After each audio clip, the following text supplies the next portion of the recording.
잘 오셨습니다. 아멘. 우리 옆에 분하고 한번 인사합시다. 잘 오셨습니다.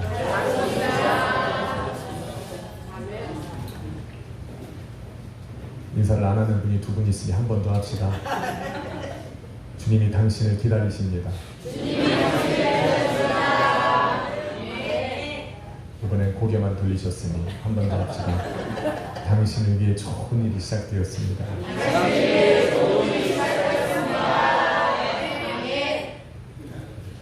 아멘이십니까? 제목을 한번 따라 읽죠. 형용할 수 없는 은혜에 감격하다.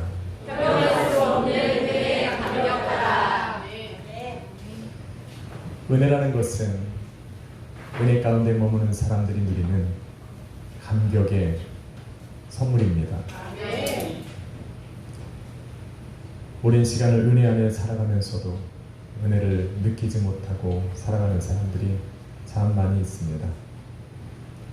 그래서 만일 내가 하나님의 은혜를 깨달았다면 그 사람은 지금 하나님께 돌아서 있는 사람입니다. 하나님의 은혜를 깨달을 수 있는 것, 그거보다 더 큰 은혜가 있을까? 이런 생각을 해보게 됩니다. 요즘 들어서 제가 우리 예배에, 우리 교회 예배에 은혜를 받습니다. 교회 밖에 나가보니 교회가 참 그립습니다.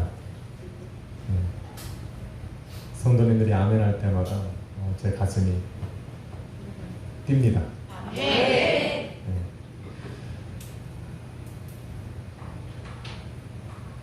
빨리 오고 싶고 그런 마음들도 많이 있습니다. 다른 교회에서 설교를 하다 보면 항상 느끼는 것이 하나 있는데 이 앞에 몇 명이 앉아있든 상관없이 아멘 소리는 우리 교회가 제일 큽니다. 그립습니다. 설교할 때 아멘이 없으니까 너무 재미가 없습니다. 반응을 하고 눈동자가 없습니다. 제가 서 있는데 눈이 다 밑에 가 있어요. 도대체 스크린이 밑에 있나? 아무튼 우리 교회는 하나님의 은혜로 충만한 교회인 줄 믿습니다. 우리 한번 인사합시다. 하나님의 은혜는 당신 것입니다. 아멘입니다.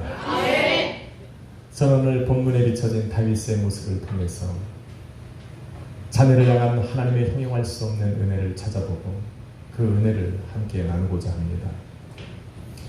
저와 여러분이 읽은 사무엘하 18장은 그렇게 행복한 장은 아닙니다. 사무엘 생활서를 통틀어서 몇 번의 장은 굉장히 슬픈 내용을 기록하고 있는데 그 중에 하나가 사무엘하 18장입니다.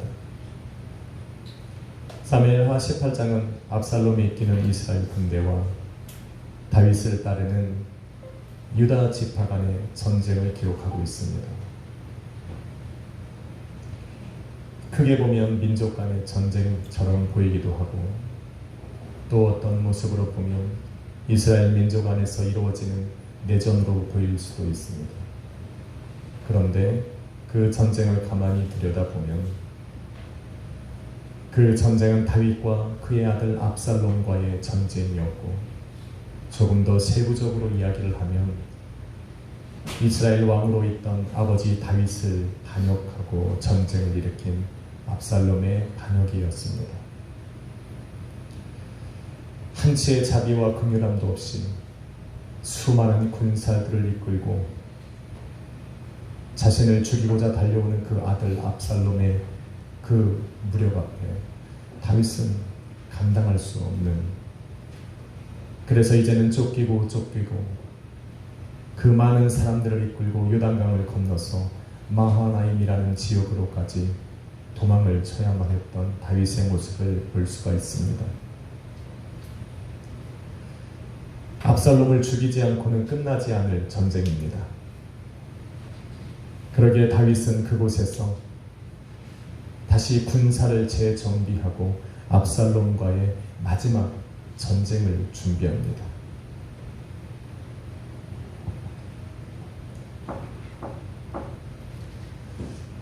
저희 교회는 참 조금해서 얼굴을 가리면 제가 다 합니다. 네. 그래서 목사님 얼굴 보기 싫고 이것도 싫고 저것도 싫은데 천국은 가야겠고 그래서 다니는 교회가 큰 교회입니다. 우리 교회는 숨을 곳이 없어요. 정말 이곳에서 숨길 원하면 큰 교회 가야 돼요. 그러니까 지금은 저를 보셔야 돼요. 저는 마귀와 싸우는 게 아니라 핸드폰과 싸우고 싶은 마음이 없습니다. 그러니 저를 보셔야 돼요. 압살롬과의 마지막 전쟁을 준비하면서 사무엘하 18장 1절로 2절에 보니 다윗은 자기와 함께한 백성들에게 그들 다 모으고 그들 중에 1000부장과 100부장을 세워서 그 백성들을 1000명씩 100명씩 구분지어서 세우게 됩니다. 그리고 그들 가운데서 요압과 아비새와 이때라고 하는 3명의 군대 장관을 세워서 그들을 전쟁터에 나갈 때 통제하게 합니다. 그리고 다윗 자신은 그 군사들 앞에 서서 선봉에 서서 전쟁터로 나아가기를 선포한 것입니다. 그런데 사람들이 그렇게 수많은 사람들이 모여있는 그들이 이구동성으로 다윗에게 이야기하기를 당신은 이곳에 남아있으라는 겁니다. 그리고 다윗의 전쟁터에 나가려고 하는 그 다윗을 가로막고 섭니다. 사무엘하 18장 3절에 보니 백성들이 이르되 왕은 나가지 말라는 겁니다. 저 압살롬이 우리의 절반을 죽여도 당신에게 관심이 있을 것이고 우리가 사방으로 도망을 쳐도 압살롬의 눈은 당신만을 향할 것이니 당신은 전쟁에 나가지 마. 우리의 10,000명보다 당신 한 명이 중요하니까 당신은 나가지 말고 이 성에 남아서 우리를 도와달라고 부탁을 합니다. 그래서 다윗은 나가지 못합니다. 다윗에게 그러한 말을 했던 그 사람들의 말을 요약하면 아주 간단합니다. 압살롬의 이 살기는 오로지 당신을 향한 것이고 압살롬이 이끄는 전 이스라엘 군대의 칼과 창은 당신의 생명을 향하여 들려졌고 바로 이 전쟁의 시작과 끝은 당신의 생명에 달려있으니 당신은 나가지 마십시오. 당신 이 성에 남아서 우리를 도와주십시오 라고 백성들이 간청하는 겁니다. 자신에게 칼과 창을 들고 죽이려고 하는 그 사람이 자기의 아들이라면 아버지는 참 할 게 없습니다. 자기를 죽이려고 일평생 쫓아다녔던 그 사람이 사울이었고 자기의 혈육이 아니었음에도 불구하고 그를 해하지 않았던 다윗에게 지금은 이제는 자신을 죽이려고 쫓아다니고 자기에게 숨통을 조이는 그 자가 바로 자기의 아들이라면 아버지인 다윗은 할 것이 없습니다. 수많은 맹수들과 거인과 같은 그 골리앗 앞에서도 주저하지 않았던 그 다윗이었습니다. 수많은 블레셋 군대를 맨손으로 쌓아서 싸워도 이길 수 있을 만큼 용맹했던 다윗임에도 불구하고 자기를 죽이려고 하는 그 자가 자기의 아들이기 때문에 다윗이도 예외는 아니었습니다. 전쟁에서 승리해야만 자기와 함께 있는 그 사람들을 구할 수 있는 것은 분명합니다. 그런데 그 전쟁에서 승리한다는 것이 바로 자기의 아들이 죽는다는 것을 의미하기 때문에 그 전쟁의 승리가 다윗에게는 큰 기쁨으로만 다가오지는 않았습니다. 왕으로서는 전쟁에서 승리해야 하는데 한 사람의 아버지로서는 그 전쟁에서 승리할 수가 없는 겁니다. 왜냐하면 아버지이기 때문에. 그래서 지금 다윗은 자기의 군사들과 함께 전쟁터로 나가고 싶었던 겁니다. 전쟁에서 승리를 해서 압살롬을 죽이려고 하는 것이 아니라 그 치열한 전쟁 속에서 압살롬 한 명만은 건지고 싶었던 아버지의 마음이었기 때문에 그래요. 압살롬은 그 전쟁터에서 다윗만을 바라봤습니다. 왜냐하면 다윗을 죽이길 원했기 때문에. 저 다윗을 죽여야 자기의 인생이 확고하게 서기 때문에 그래요. 그런데 동일한 전쟁터에서 다윗의 눈은 압살롬만을 향했어요. 왜냐하면 압살롬만은 죽지 않길 바랬기 때문에. 이게 아버지입니다. 요즘처럼 자신의 이익을 위해서라면 혈육의 정을 냉정하게 끊을 수 있는 사회에서는 이해할 수 없는 상황입니다. 나의 삶을 위해, 내 생명을 위해, 나의 유익을 위해서라면 아버지를 버리고 자식을 버리는 이 시대 속에서 도대체 우리는 이해할 수 없는 그러한 일들이 지금 벌어지고 있는 겁니다. 그래서 자식은 믿을 게 못 돼요. 너무 의지하지 마십시오. 나이 들고 돈 없고 힘없으면 자녀는 언제든지 변심하는 게 자녀입니다. 지금은 아쉬우니까 숙여주고 인정해주고 따라가주는 척하지만 뒤에서는 다 다른 짓 합니다. 너무 의지하지 마십시오. 저것 때문에 그러려니 하는 이 압살롬 같은. 그래서 하나님이 은혜를 준 겁니다. 아멘. 사람대로.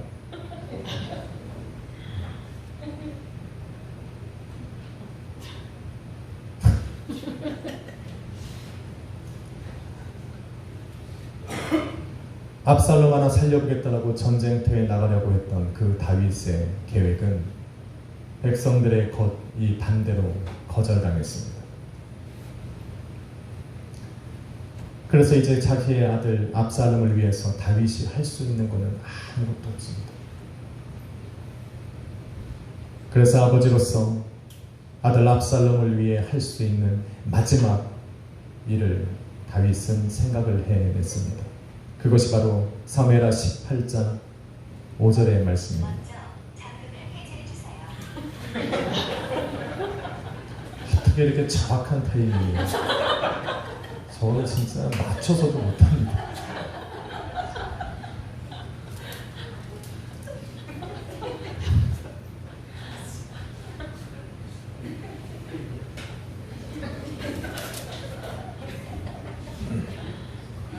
지금 굉장히 중요한 시간을 지나가야 되는데 제가 한 번 웃으면 설교가 진행이 안 돼요.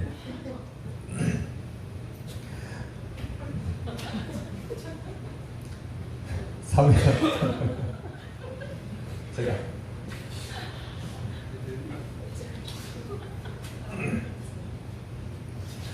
사무엘하 18장 5절에 보면 다윗은 군대 장관으로 세운 요압과 아비새와 이때에게 이렇게 명령을 합니다. 나를 위해서 젊은 압살롬을 너그러이 여겨달라. 그 말이 무슨 말입니까? 쉽게 말하면 전쟁에서 너희는 승리할 것이지만 압살롬만은 살려달라는 겁니다.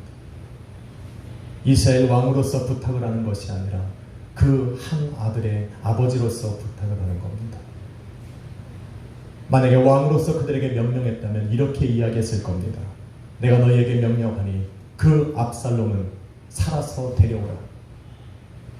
그런데 지금 다윗은 이스라엘 왕이 아닌 한 아들의 아버지로서 그들에게 부탁을 하고 있는 겁니다. 왕의 자리에서 내려와서 철저하게 자신을 낮추고 군대 장관인 그들에게 내 마음을 다해서 부탁하고 있는 겁니다. 내 아들 압살롬만은 살려줘라. 왜 그렇습니까? 아버지니까 그래요. 그렇게 부탁을 한 후에 그렇게 군대를 모든 전쟁터에 보내고 난 후에 일어난 일들이 바로 저와 여러분이 읽은 오늘 본문입니다.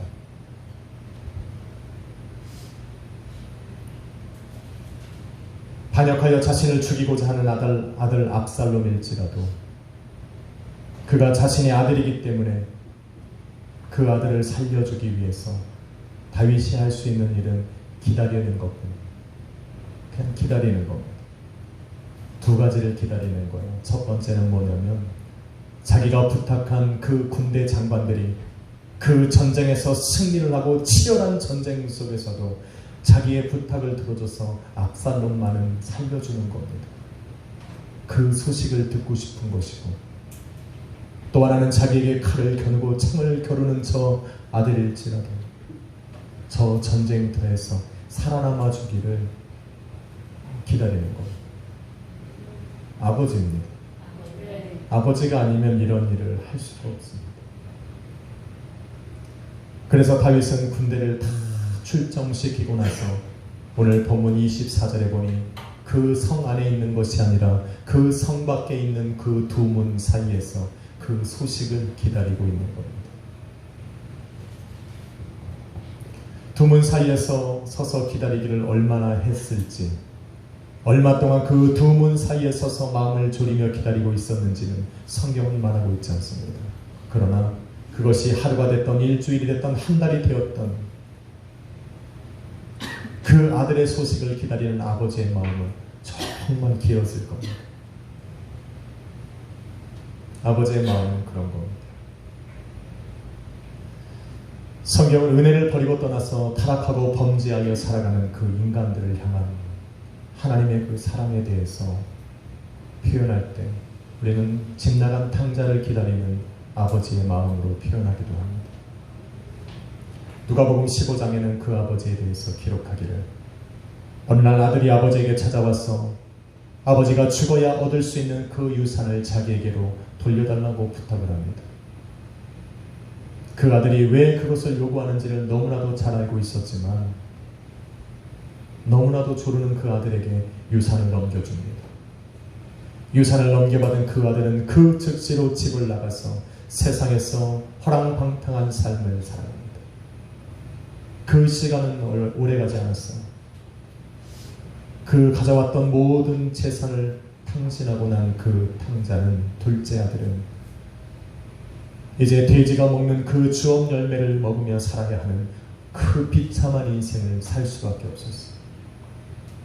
그런 인생을 살아가고 있는 그 나라에 흉년이 들어서 이제는 그 주업 열매마저 먹을 수 없는 상황이 되어졌을 때 이 둘째 아들이 결정한 것은 내가 아버지의 집으로 다시 돌아갈 거라.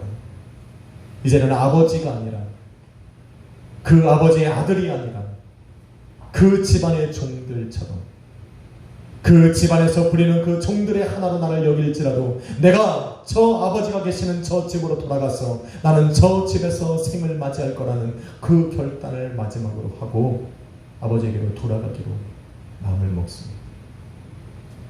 그 마음을 먹기까지가 힘들었고, 그 마음을 먹고 그 집으로 돌아가기까지가 너무나도 힘든 시간이었을 겁니다.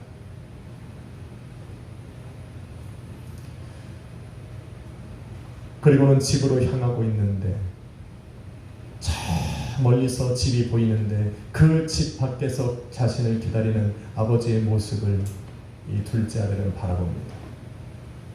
아마 그 자리에서 이 아들은 멈춰 섰을 겁니다. 발걸음을 멈춰선 그 아들에게 달려온 것은 바로 그 아버지. 얼마나 많은 시간을 기다리고 있었을까. 아마 세상에서 집으로 돌아올 수 있을까 없을까 고민하던 그 아들만큼 아버지는 이 집에서 그 아들을 기다리기를 언제까지 했을 수 아무도 모릅니다. 그 아들을 바라본 아버지.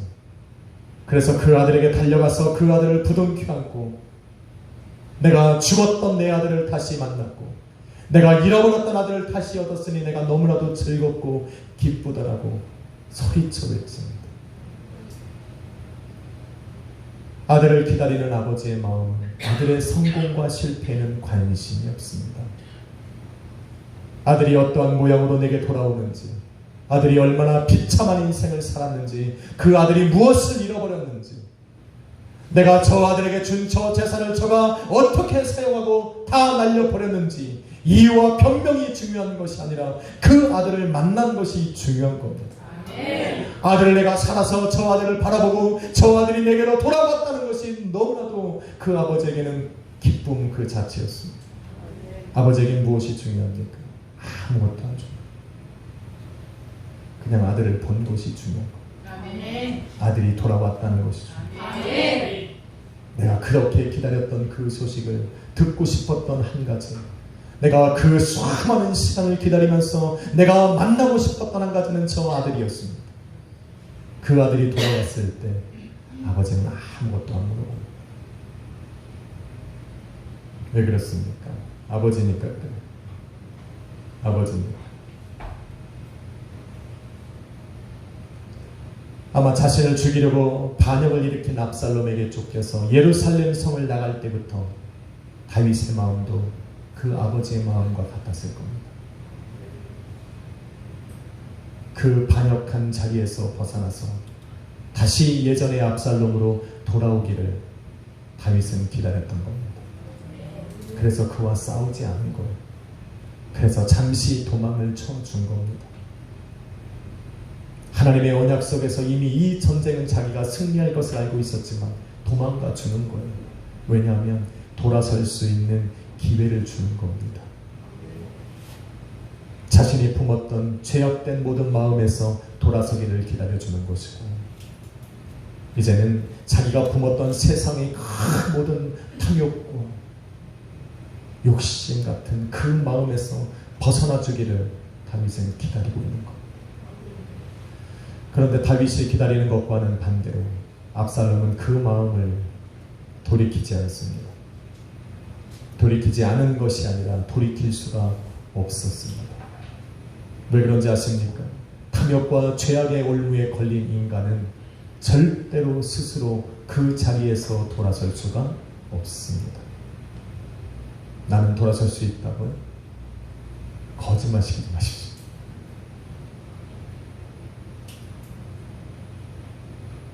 제가 제주도에서 세미나를 하는데 저와 함께한 그분이 이런 말을 했습니다. 구원은 회개와 순종으로 시작되어진다라고 얘기했습니다. 맞습니까? 아, 역시 현명하시군요. 제가 이 말을 던진 이유를 너무나도 잘 알고 있으니까 아멘이라고 대답을 안 하시는군요. 이분이 소논문에서 이러한 이야기를 했을 때 수많은 공격을 받았습니다. 거의 3시간을 이 하나의 문제로 공격을 받았습니다. 하나님의 은혜가 없이 인간은 회개할 수 없습니다. 하나님의 거룩한 부르심 없이 인간은 스스로 하나님을 찾아 순종할 수가 없습니다. 그래서 구원은 인간의 행위에서부터 시작되는 것이 아니라 하나님의 선행된 구원의 은혜로 시작되는 겁니다. 정말 중요합니다. 구원의 여정 중에는 분명히 인간의 회개와 순종이 요구되어지지만 그것이 시작이 아니라는 겁니다. 하나님의 철저한 은혜의 행위, 구원의 은혜로부터 시작되어진 것이 인간에게 회개를 요구하시고 순종을 요구하셔서 끝내는 그 구원으로 하나님께서는 마감을 하는 겁니다. 인간이 할 수 있는 것이 회개고 순종일 뿐이지 그것이 구원의 시작이 아닙니다. 그래서 여러분, 회개는 무엇입니까? 오늘 하나님이 나에게 회개를 요구하신 것은 내가 지금 드려지는 이 회개는 구원의 조건이 아닙니다. 구원의 보장이 아닙니다. 죄사함의 보장이 아니라 나를 구원하시고 나를 용서하시고 나를 부르시고 당신의 자녀 삼아주시겠다 약속하신 그 약속을 붙들고 하나님 앞에 간청하는 것이 회개입니다. 회개한 사람이 다 용서받을 거라고 성경은 이야기하지 않습니다. 그러나 회개한 사람은 하나님께서 결코 내어버려 두시지 않습니다. 그래서 회개하는 겁니다. 할렐루야. 우리가 탐욕과 죄악의 올무에 걸린 우리들이 스스로 그 길을 벗어날 수 없습니다. 하나님의 은혜가 필요합니다. 그래서 로마서 1장 28절로 32절은 바로 그 하나님에 대해서, 그 하나님의 놀라운 법칙에 대해서 이야기를 합니다. 그 마음에 하나님 두기를 싫어하는 자들은 하나님께서도 그들을 그대로 상실한 마음대로 내어버려 두사 합당치 못한 일을 하게 내어버려 두셨다. 그들은 어떤 사람입니까? 곧 불의와 추악과 탐욕과 악의가 가득한 자요, 시기와 살인과 분쟁과 사기와 악독이 가득한 자요, 수군수군하는 자요, 비방하는 자요, 하나님께서 미워하는 자요, 능욕하는 자요, 교만한 자요, 자랑하는 자요, 악을 도모하는 자요, 부모를 거역하는 자요, 우매한 자요, 배약하는 자요, 무정한 자요, 무자비한 자라고 말하고 있습니다. 이러한 자들이 하나님 앞에 책망을 듣는 이유는 자기가 그러한 일을 할 뿐만 아니라 그러한 일을 행하는 자들을 옳다고 인정하기 때문에 하나님은 싫어하는 겁니다. 여러분, 고린도전서 6장 10절에는 이러한 자들은 하나님의 나라를 유업으로 얻을 수 없다라고 강력하게 이야기를 합니다. 그래서 에베소서 5장 3절은 이렇게 이야기를 합니다. 너희 성도들은 이러한 죄악을 이름조차 부르지 말라고 이야기합니다. 흉내도 내지 말라고 말합니다. 이것이 성도의 마땅한 바라고 이야기를 합니다. 이렇게 하나님께서 결정하신 이러한 법칙들을 다윗도 너무나도 잘 알고 있어요. 그래서 시편 119편 36절에는 다윗은 늘 고백하는 겁니다. 하나님, 내 마음이 탐욕으로 향하지 않게 하여 주옵소서. 내가 스스로 탐욕에서 벗어날 수 없으니 하나님께서 도와달라고 간청하는 겁니다. 하나님, 내 마음이 탐심을 갖지 않도록, 하나님이 내 마음이 탐욕을 향하여 가지 않도록, 내가 탐욕을 바라보지 않도록 하나님 나를 도와주십시오라고 간청하는 겁니다. 이것이 사람이 하는 거예요. 내 스스로 탐욕에서 벗어날 수 없고 탐욕의 유혹을 나는 이길 수 없으니 하나님, 내 마음이 그쪽으로 향하지 않도록 나를 붙들어 달라고 기도하고 간청하는 겁니다. 여러분, 간구한다라는 것이 무엇인지 아십니까? 간구한다라고 하는 것은 내가 스스로 할 수 없다는 것을 고백하는 겁니다. 내가 스스로 할 수 없는 그 일을 나라여금 하게 하실 수 있는 분이 바로 하나님 당신 한 분이라는 것을 고백하는 겁니다. 나의 고백을 들으시고 내 마음을 돌이키사 내가 탐심을 향하지 않게 하시오. 하나님께서 내게 행하신 그 일들로 내 마음을 향하게 할 수 있는 분이 바로 하나님이라는 것을 인정하는 겁니다. 이것이 간구하는 거예요. 저와 여러분이 드리는 그 기도들도 전부 이와 같은 의미입니다. 어느 날 자녀가 부모를 찾아와서 부탁을 하면 내가 할 수 없다는 겁니다. 그러니 좀 들어줘야 합니다.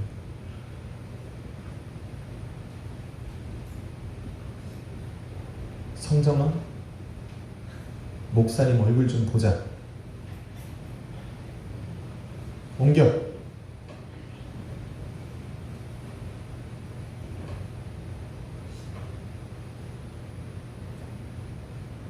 자녀들은 부모에게 부탁할 수 있는 권리가 있습니다. 자녀니까 그래요. 그 자녀가 부모에게 찾아와서 간구를 하고 부탁을 하면 들어줘야 합니다. 너무나 세상적인 것이 아니면 들어줘야 돼요. 왜냐하면 자녀니까 그래요.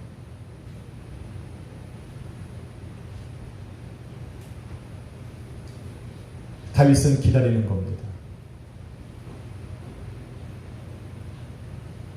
그렇지만 이 압살롬이 스스로 돌아서질 못합니다. 왜냐하면 악한 마귀는 그 압살롬을 결코 놓아주지 않기 때문에 그래요. 어떻게 해야 합니까? 한편 탐욕의 물이 들고 죄악의 마음으로 내 마음을 빼앗긴 그 사람들은 그러면 어떻게 하나님께로 돌아갑니까? 성경은 스스로 돌아설 수 없는 것이 인간이기 때문에 하나님께서 그들에게 먼저 손을 내밀었다고 말하고 있습니다. 인간 스스로 돌이킬 수 없어요. 하나님께서 돌아설 수 있는 기회를 주시는 겁니다.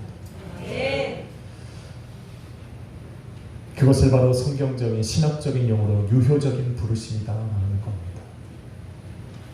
하나님께서 스스로 돌아올 수 없는 죄인들을 향하여 손을 먼저 내밀어 주신 것, 이것은 바로 베드로를 먼저 찾아가신 예수님의 모습을 통해 우리는 알 수가 있습니다. 자신의 욕심을 위해서, 이 세상에서 출세하고 성공하기 위해서 그는 십자가에 오르셔야 한다라고 이야기하는 그 예수 그리스도 앞에 당당하게 서서 이렇게 이야기를 합니다. 내가 내 생명을 걸고 이러한 일을 맡겠습니다. 당신은 염려하지 말라고 말합니다. 그리고 나서 몇 시간이 지나지 않았을 때 예수님께서는 그 대제사장의 뜰에 서서 모진 고난과 고초를 당하시게 됩니다. 그때 베드로가 어떻게 합니까? 한 여자 종이 달려와서 당신도 예수 그리스도의 제자가 아니냐고 하는 그 말 한마디에 그 마음이 두렵고 생명의 위협을 느껴서 예수님을 뒤로하고 그를 저주하고 배반하고 자기가 돌아왔던 그 과거의 길로 돌아가 버립니다. 예수님을 버려두고 자신의 생명을 지키기 위해서 예수님을 떠나가 버립니다. 그날 이후로 베드로는 자신의 고향에 돌아가서 자기의 돌이킬 수 없는 그 행동 때문에 죄책감과 그 무거운 부담감으로 하루하루를 살아가게 됩니다. 벗어날 수가 없습니다. 더 이상 내가 예수 그리스도의 제자로서 하나님을 믿는 그 하나님의 사람으로서 살아갈 수 있고 그러한 용기조차 낼 수 없는 상황으로 살아가고 있습니다. 바로 그때에 주님께서 그를 먼저 찾아가 주신 겁니다. 아멘. 이것이 바로 우리 하나님이십니다. 아멘. 그 어떤 책망과 저주를 하기 위해서 베드로를 찾아간 것이 아닙니다. 베드로야 너는 왜 그랬니? 너의 생명을 걸고 나를 지키겠다라고 이야기했던 너가 너의 생명을 지키기 위해서 나를 저주하고 배반하고 도망갔는데 그 이유가 무엇이냐라고 물어보기 위해서 그를 찾아간 것이 아닙니다. 예수님께서 베드로를 찾아간 목적은 단 한 가지였습니다. 실패와 좌절과 절망에 빠져있는 그 베드로를 다시 일으켜 세워서 주님의 길을 걸어가게 하기 위한 유일한 하나가 목적이었습니다. 아멘. 하나님의 사랑입니다. 아멘. 우리 주님께서 나를 기다리시는 유일한 목적은 바로 우리가 돌아서는 겁니다. 아멘. 너가 왜 그렇게 살았느냐? 나를 책망하고 저주하시기보다 나를 먼저 사랑하사 다시 한번 우리 주님께서 걸어가신 그 길을 걸어가는 것을 원하시기 때문에 기다리는 겁니다. 아멘. 죄인들을 용서하시고 끝까지 기다리시는 것도 한량없는 은혜인데 스스로 돌아설 수 없는 나를 먼저 찾아오셔서 나를 불러주시는 그 하나님의 은혜는 더 크신 은혜입니다. 아멘. 우리는 그 은혜 가운데 살아갑니다. 아멘. 이것은 베드로에게만 해당되는 것이 아니라 오늘 이 시간에 예배 가운데 나와서 우리 주의 이름을 부르는 저와 여러분에게도 유용한 것입니다. 아멘. 그냥 찾아오시는 겁니다. 아멘. 사랑하는 여러분, 우리 주님의 관심은 저와 여러분에게 있습니다. 아멘.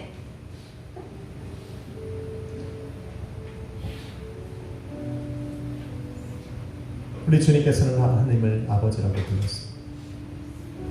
그리고 우리 안에 성령을 주셨을 때 우리는 그 하나님을 아바 아버지라고 부릅니다. 아멘. 아버지는 기다리는 겁니다. 아멘. 그냥 기다려줘요. 그냥 하나님은 기다려줘요. 다른 거에 관심이 없어요. 돌아와만 줬으면 좋겠다. 너희가 세상에서 얼만큼 힘들고 어려운 순간을 지내는지 우리 하나님 다 알기 때문에 기다려주는 겁니다.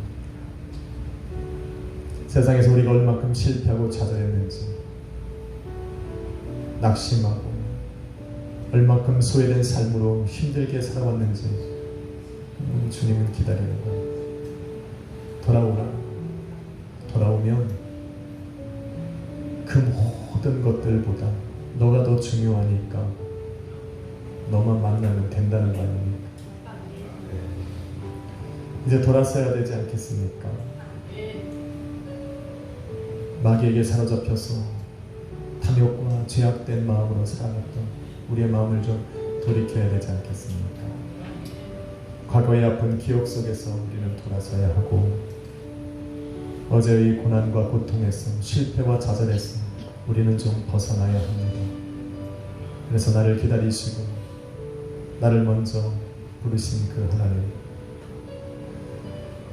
오늘도 여전히 내 인생의 문 밖에서 구원의 문이 되어주셔서 나를 위해 자신의 생명을 버리시기까지 구원하시고자 십자가에 오르시면서 먼저 은혜와 사랑을 보여주셨던 그 형용할 수 없는 은혜를 안다면 이제 우리는 그 은혜로 돌아가야 합니다. 주님께서는 회개하고 주님을 찾는 자들을 결코 외면하지 않습니다. 압살롬을 생각했던 다윗처럼 집 나간 아들을 기다리면서 그 아들만을 생각했던 그 아버지처럼 오늘도 우리 주님은 우리를 기다릴 겁니다. 하루하루 매 순간순간마다 여러분이 돌아오기를, 그래서 다시 한번 아들로 살아가 주기를 우리 주님은 기다리고 계실 겁니다. 오늘도 그 형용할 수 없는 은혜에 감격하며 한 주를 살아갑시다. 하나님은 오늘도 여러분을 사랑으로 기다리십니다.